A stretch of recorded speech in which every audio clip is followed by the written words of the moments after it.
নমস্কার বন্ধুরা, welcome to my channel game class. তো আমার আজকে আমরা আলোচনা করব চেন্নাই সুপার কিংস এবং মুম্বাই ইন্ডিয়ান্স ম্যাচ সম্পর্কে। ভিডিওটা অবশ্যই ইন্টারেস্টিং হতে চলেছে এবং আমার চ্যানেলে তোমরা প্রথমবার হয়ে এলে তাহলে সাবস্ক্রাইবটা করে দিও এবং পাশে বেল আইকনটাকেও অ্যাড করে দিও। তো চলো শুরু করা যাক। গতকাল যে ম্যাচটা হলো চেন্নাই সুপার কিংস এবং মুম্বাই ইন্ডিয়ান্সের মধ্যে, চেন্নাই সুপার কিংস তাদের যে ঘরের মাঠ, সেই ঘরের মাঠের অবশ্যই ফায়দাটা তুলল। তারা চেয়েছিল স্পিনিং উইকেট, কারণ তাদের কাছে তিনটে স্পিনার, ভালো কোয়ালিটির তিনটে স্পিনার রয়েছে, যে কোয়ালিটি স্পিনারদের জন্য তারা কালকে ম্যাচটা জিততে পারলো, এটা বলাটাই উচিত। তিনটে কোয়ালিটি স্পিনার কে কে? রবীন্দ্র জাদেজা, রবিচন্দ্র অশ্বিন, নূর আহমেদ মিস্ট্রি স্পিনার, তাছাড়া রচিন রবীন্দ্রও ছিল। তো এতগুলো স্পিনার নিয়ে খেলার মানেই হচ্ছে তাদের পিচটা অবশ্যই স্পিনিং উইকেট করেছে। তবে মুম্বাইয়ের জন্য কিন্তু খুব ভালো একটা শুরুও বলা চলে। যথেষ্ট ভালো শুরু করেছে মুম্বাই, এবং মুম্বাইয়ের নতুন একটি স্পিনার, যার নতুন করে সূচনা হলো ভারতীয় টিমে, ভারতীয় মানে ইন্ডিয়ান টিমে আবার নতুন করে একটা ভালো স্পিনার আসতে চলেছে, তারও একটা ইঙ্গিত পাওয়া গেল। সেটা হচ্ছে ভিঘ্নেশ পুতুর, কেরালার ছেলে। ভালো বোলিং করেছে লাস্টে, অনেকটা ম্যাচটা ঘোরানোর চেষ্টা করেছিল মুম্বাইয়ের পক্ষে এবং তিনটে উইকেটও নেয় ফার্স্ট নিজের ডেবিউ ম্যাচে। তো যথেষ্টই ভালো। তো প্রথম থেকেই যদি বলা যায়, চেন্নাই টসে জিতে প্রথমে ফিল্ডিং করার সিদ্ধান্ত নেয় এবং তারা যথেষ্ট পিচ রিডিং করে তারা প্রথমে রোহিত শর্মা খুব দুর্ভাগ্যজনক আউট হয় 0 রানে। এবং হ্যাঁ, বলতে গেলে খালিল আহমেদ যথেষ্ট ভালো বোলিং করেছে, সুইং যেমন বল করেছে। তবে বলা চলে যে আহ হলুদ জার্সি পরলেই কিন্তু অনেক সাধারণ বোলার অনেক অসাধারণ দেখায়, এটা কিন্তু মানতেই হবে। হলুদ জার্সি পরলেই কিন্তু অনেক সাধারণ বোলার বেশ অসাধারণ একটা স্পেলে ঢুকে যায়। তাছাড়া আহ ভালো বোলিং করার পাশাপাশি ইকোনমিকটাও যথেষ্ট কম ছিল খালিল আহমেদের ক্ষেত্রে। প্রথম তিনটে ব্যাটসম্যান যথেষ্ট ফ্লপ, তারপর আস্তে আস্তে রানটা হয় কিছুটা হলেও, 156, নামান ধীরের জন্য 156 পর্যন্ত যায়।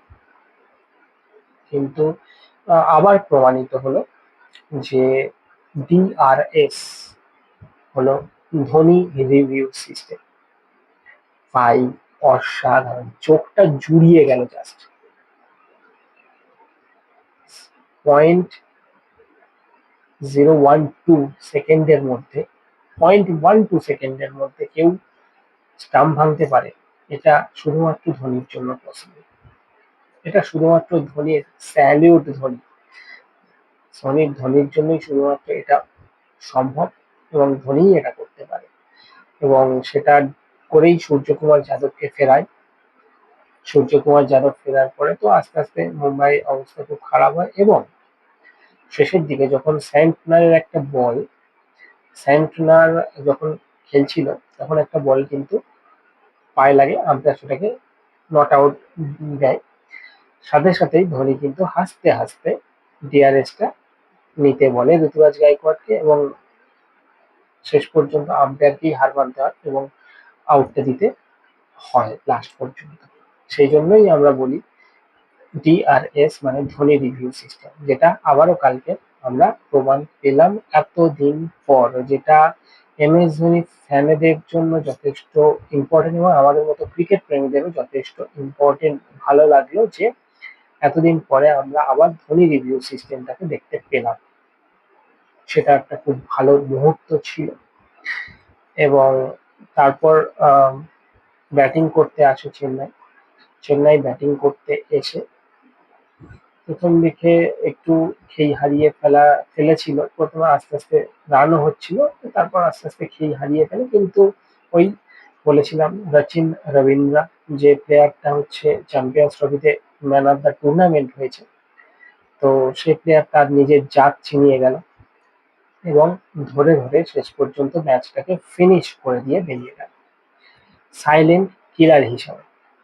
সচিন রবীন্দ্র আস্তে আস্তে সত্যি সাইলেন্ট কিলার হয়ে যাচ্ছে এবং হলুদ জার্সিদের তো অবশ্যই যথেষ্ট ভালো, তবে বিঘ্নেশ পুতুলের কথা বলতে গেলে লাস্ট যে 3টে উইকেট পেয়েছে এবং ফার্স্ট উইকেট কিন্তু ঋতুরাজ গায়কোয়াড়ের, অসাধারণ একটা স্পেলিং, অসাধারণ বোলিং, কেরালার ছেলে, অটো চালকের ছেলে, মূলত মূলত কেরালার অটো চালকের ছেলে, কিন্তু সে আজকে বলতে গেলে সারা ইন্ডিয়ার কাছে হেরে গিয়েও জিতে গেল।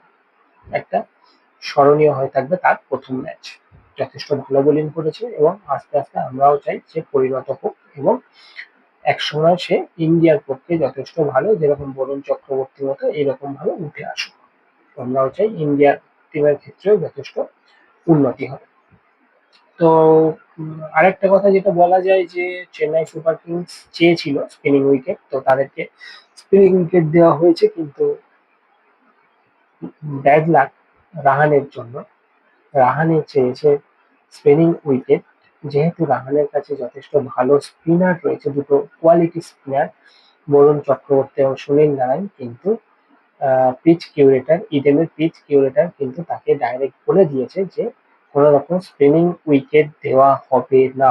কিন্তু কেন বুঝলাম না, হোম অ্যাডভান্টেজ তো অবশ্যই পাওয়া উচিত, প্রত্যেকটা প্লেয়ারের হোম অ্যাডভান্টেজ পাওয়া উচিত, কিন্তু এখানে কেকেআর তাদের নিজস্ব হোম অ্যাডভান্টেজ পাচ্ছে না, এটা যথেষ্ট খারাপ। তবে এটা তারা কথাবার্তা বলে সর্ট আউট করার চেষ্টা করলে করতে পারে। তবে প্রথম ম্যাচ মুম্বাই তাদের টানা 13 বার ফার্স্ট ম্যাচ হারলো। মুম্বাই তো এরকমই শুরু করে এবং শেষ পর্যন্ত গিয়ে হয়তো কাঁপিয়ে চলে যায়। তবে চেন্নাইয়ের জন্য যথেষ্ট ভালো লাগলো যে অনেকদিন পরে এমএস ধোনিকে দেখলাম আমরা, এবং এমএস ধোনির ডিআরএস সিস্টেমটাকে, ধোনি রিভিউ সিস্টেমটাকেও আমরা দেখলাম।